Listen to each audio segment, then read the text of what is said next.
इसके बारे में तो मैं कुछ बताऊँ, पॉलिटिकल मामले पे मैं बात नहीं करूँगा। मैं नेतृत्व करने के लिए नहीं आया हूँ। मैंने साफ साफ आपसे कहा है। मैं अधीरता जो आपने कही है, आदरणीय नरेंद्र मोदी जी और आदरणीय अमित शाह जी की कार्य पद्धति, क्योंकि मेरे समय जब मैं प्रदेश अध्यक्ष था तो अमित शाह जी मेरे प्रभारी थे, उनका निश्चित मानना था कि आज चुनाव निपटे, हर अगला दिन चुनाव का मानकर पार्टी को उस हिसाब से काम करना प्रारंभ करना चाहिए, भले सरकार में आए हों तो। नंबर एक, उसी क्रम में लोकसभा चुनाव 2 साल बाद है, 24 में। हम लोकसभा चुनाव की तैयारी करने के लिए आए हैं, हम किसी और प्रक्रिया के लिए नहीं आए। संगठन को और कार्यकर्ताओं को 2024 में 14 की 14 सीट जीतने के लिए तैयार करने के लिए मैं आया। वर्तमान स्थिति में जो अभी राज्य में जो स्थिति उत्पन्न हुई है, सरकार ने कई महत्वपूर्ण फैसले लिए, इसमें बीजेपी बैकफुट पर नजर आ रही है। चाहे वो 1932 का स्थानीय नीति आधार 27% आरक्षण, तो क्या मानते हैं कि इससे बीजेपी जो है उबर पाएगी? क्योंकि ग्रामीण क्षेत्रों में किसी भी स्थिति में भारतीय जनता पार्टी बैकफुट पर नहीं है।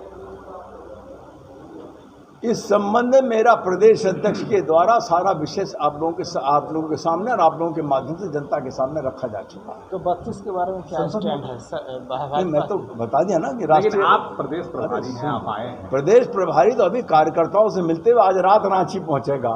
1932 में भारतीय जनता अरे पार्टी, मेरी बात तो सुन लीजिए यार, आप अधीर हो रहे, मैं नहीं अधीर हो रहा, मैं वो भी बोलूंगा आपको। 1932 में सबसे पहले कौन लेके आया था? भारतीय जनता पार्टी की सरकार लाई थी, बाबूलाल मरांडी जी की नहीं लाई थी? हाँ कहिए, लाई थी ना। और उसको हाईकोर्ट ने नकार दिया था। तब हाईकोर्ट के नकारने के बाद हाईकोर्ट ने जिन बिंदुओं पर नकारा था उन बिंदुओं का समाधान करके लाए हैं। क्या ये छल कर रहे हैं या वाकई उस बिरादरी का, उस समाज का हित कर सोच रहे हैं? हाईकोर्ट की टिप्पणी के बाद उन विषयों का समाधान किए बिना दोबारा लाना, क्या लगता है आपको? अपना माइंड अप्लाई करिए, क्या लगता है आपको? क्या षड्यंत्र है ये? एक सेकंड, जल्दी ना करो राज, आप एक चीज बताइए, जल्दी ना करो, पूरी बात तो होने दो यार। सभा में अगर इस पर चर्चा होती है तो बीजेपी का क्या स्टैंड होगा? बीजेपी बाबूलाल मरांडी जी के समय पर जिस विषय पर लाई तो उस पर चर्चा में विमत क्यों करेगी?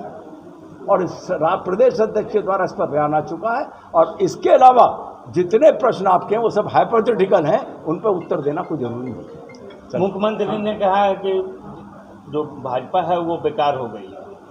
अब मेरा इतना ही निवेदन है आदरणीय माननीय मुख्यमंत्री जी को कि मर्यादाओं को न भूलें। मैंने भी एक अखबार में पढ़ा कि सबको गुजरात भेज देंगे। गुजरात कश्मीर से लेकर कन्याकुमारी तक सारा भारत एक है। गुजरात भारत से अलग नहीं है। इसलिए इस प्रकार की अमर्यादित भाषा का प्रयोग न करें, मेरा उनसे हाथ जोड़ के निवेदन है। मैं उनको सम्मान व्यक्त करते हुए अगर आप बात कर रहे हैं मर्यादा को लेकर के, राजनीतिक मर्यादा को लेकर के, जो राजनीतिक विस्तारवाद का जो तरीका है भारतीय जनता पार्टी का, वो किस मर्यादा में है और उसकी सीमा क्या है? ये बता दीजिए। सप्लीमेंट्री सवाल मैं आपसे ले रहा हूँ, वो जनता दल यूनाइटेड से जुड़ा हुआ और वो सवाल पूरे भारत। मेरी एक बात सुन लो, जिस संगठन से और जिस व्यक्ति से अपना परिवार ना संभल रहा हो और वो दूसरे पर आक्षेप लगाए तो उचित नहीं है।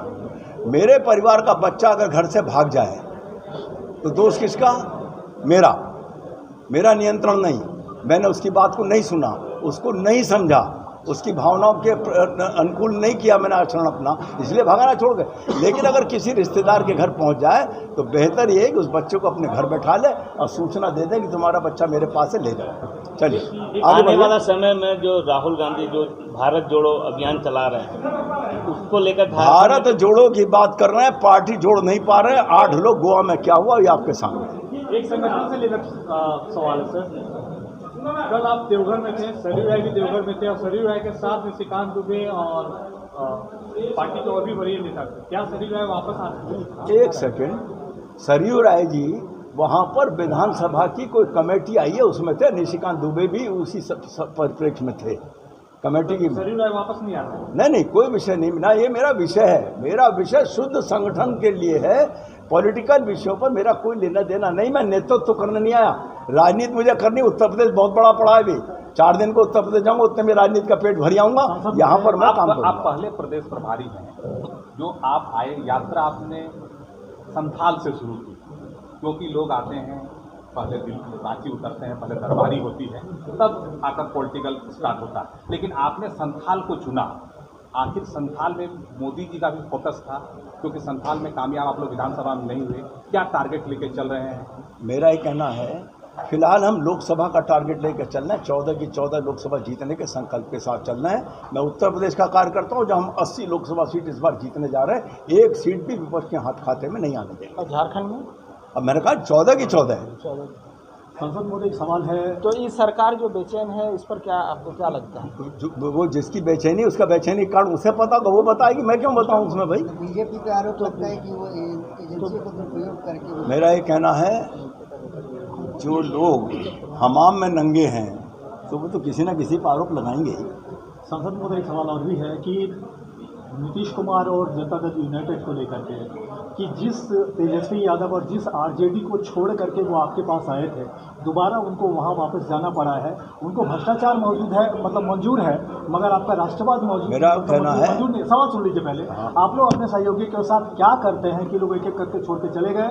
वाजपेयी जी के टाइम में 26 पार्टी का गठबंधन, आज 6 पार्टी भी नहीं है आपके साथ। हमें जरूरत क्यों है 6 पार्टी की? अब भारतीय जनता पार्टी को 6 पार्टी की जरूरत क्यों है? तो पूर्ण बहुमत की सरकार है, जनता का आशीर्वाद हमको मिला हुआ है, तो हमको किसी पार्टी की जरूरत नहीं है। लेकिन जो हमारे एलाइज पार्टनर हैं हम उनके साथ निभा कर रहे हैं।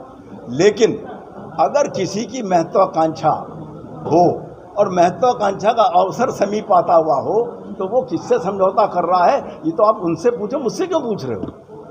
प्रभारी महोदय, एक सवाल और है। 2024 का जो लोकसभा जो चुनाव होगा, झारखंड में कितनी बड़ी चुनौती मानते हैं और देख रहे हैं? चुनौती कुछ भी हो, बूथ के कार्यकर्ता के भरोसे, अपने राष्ट्रीय और प्रदेश नेतृत्व के भरोसे 14 की 14 लोकसभा सीट भारतीय जनता पार्टी जीतेगी। तो भारत जोड़ो आंदोलन का असर नहीं जाएगा? अरे क्या हुआ, भारत जोड़ो आंदोलन देख ले, गोवा में से 8 भग गए, वो यात्रा लेकर घूम रहे हैं। झारखंड में आजसू को लेकर भी चलेंगे सवाल हो गया। अब ये पॉलिटिकल मामला, ये वो तय करेंगे ऊपर के लोग। मैं तो संगठन का कार्य करता हूँ, संगठन का काम करने आया हूँ। लेकिन संगठन के लोगों को आपका व्हाट्सएप से कुछ लाभ होगा? निश्चित लाभ होगा, आने लगे मुझ पर समाचार, आने लगे। क्या होगा इससे, क्या नई? अरे कार्यकर्ता के मन में जो बात है वो आएगी, उसको प्रदेश का नेतृत्व और केंद्र का नेतृत्व के सामने रख दूंगा और कोई ना कोई अच्छी बात निकल के आएगी। कार्यकर्ता को जब ये लगेगा कि तेरे मन की बात सुनी गई है तो कार्यकर्ता दूनी ताकत से काम करेगा।